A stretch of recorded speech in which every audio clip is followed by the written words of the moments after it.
how do I protect myself from zina? I think the questions are related. So how do you protect yourself from zina? The reality is, number one, everyone listen to this. It's not what you think I'm going to say. Okay? Self-restraint. Restrain yourself. You can. Restrain yourself. I mean, I had a 14-year-old come to me not so long ago. How do I protect myself from zina? I want to get married. Come on, be a little bit realistic. You got to protect yourself. You restrain yourself. Sabr. Come on, your day will come. When we were young, we also used to look at the opposite sex sometimes and think, when will I ever get married? Today, mashallah, we've got children of our own, mashallah. I'm sitting on about 8 children by the will of Allah. Mashallah. So, subhanallah, to be honest with you, you have to protect yourself. That's what sabr is all about. The reward you're going to get is for abstaining from prohibition. That's the reward. So not only your salah and your zakah, that's doing good deeds, but abstaining from bad is also a reward. So here's your opportunity, stay back. However, the hadith speaks about fasting. So you will fast. Fast every Monday and Thursday, fast thrice, 3 times a month, the ayyamul bid, the 13th, 14th, 15th of the lunar calendar and so on. This will help you. Concentrate, have good company. Good company really goes a long way in protecting you from adultery. Don't find yourself, thank you, shukran, 10 minutes. How did that drop straight from 30 to 10, Habibi? Sheikh, I suggest you don't lift it. Let someone else do it, Sheikh. MashaAllah. You will have to face everybody here because it's a distraction, Sheikh. We know the time is up, don't worry. We're now on overtime. Do you know when a match is being played? Football, and it's 0-0, do you know what happens? They allow you, how many minutes more, Sheikh? I think we have 20 minutes. 20 minutes? No, I think it's more than, it's about 45 minutes. It's a whole half time. Even better. Inshallah. Yeah, 22 and a half minutes each. We have that. This is more important than football. Do you agree, guys? There we are. We are democratic. They have voted, mashallah.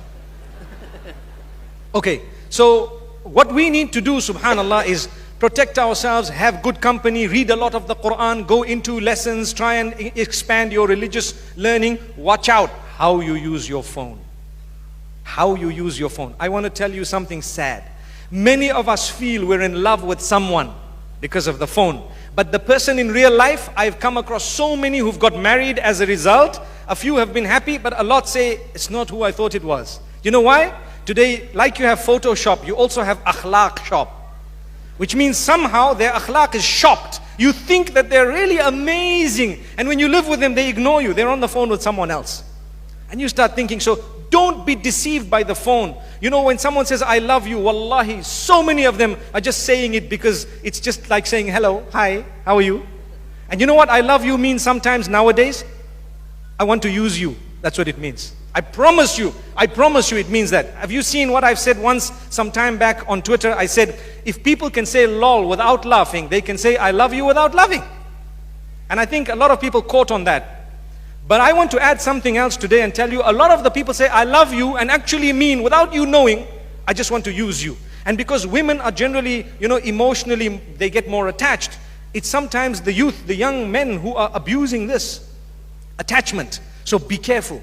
Abstain, be strict on yourself. You fast, you have good company, and you try and engage in more acts of worship. Go out and become a volunteer. Help here, help there. And subhanallah, when the time is right, then you start opening your eyes. And I have one statement for a lot of the brothers and sisters who are not married. Subhanallah. And that is, before you are married, don't close your eyes onto one person. As tough as that sounds. As tough as it sounds. Once you're engaged, then you close your eyes. Done. Because maybe Allah doesn't want you to marry the person because they are bad, horrible. Or maybe Allah doesn't want it because something might go wrong with the children that couple will have and you don't know. So maybe Allah is keeping you apart. I'm not saying don't try. You try. You speak to your parents. You convince them. You can even change your wilaya if you want. You know what that means? This is my wali. He's my father. I will go to the panel of scholars and tell them my father is blocking my marriage without any reason. So I want to marry without my dad. And if you qualify for that, you can actually shift that wilaya to a wali will be someone else. Who will it be? That panel of scholars in an Islamic country, you'd have the qadi or someone who would represent you as a wali. So the person becomes a wali of yours. So you need to be careful because sometimes if you do that and you know that the person you want to marry is not standing on their own 2 feet in terms of, finances and so on, you might have to come back to your family one day and they might not want you at that stage. I think most families do take you back. But why should we do that?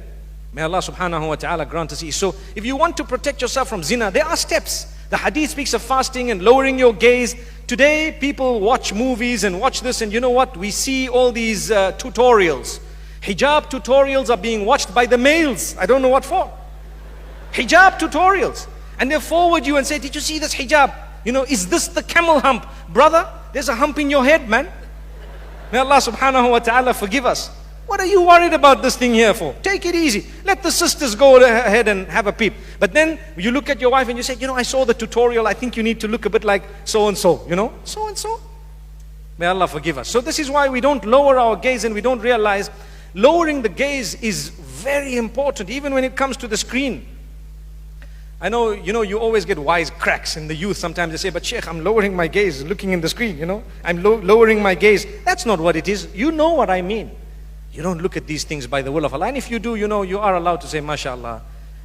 If you really have great intentions, you can even say, Inshallah. But it's okay, that's where it stops.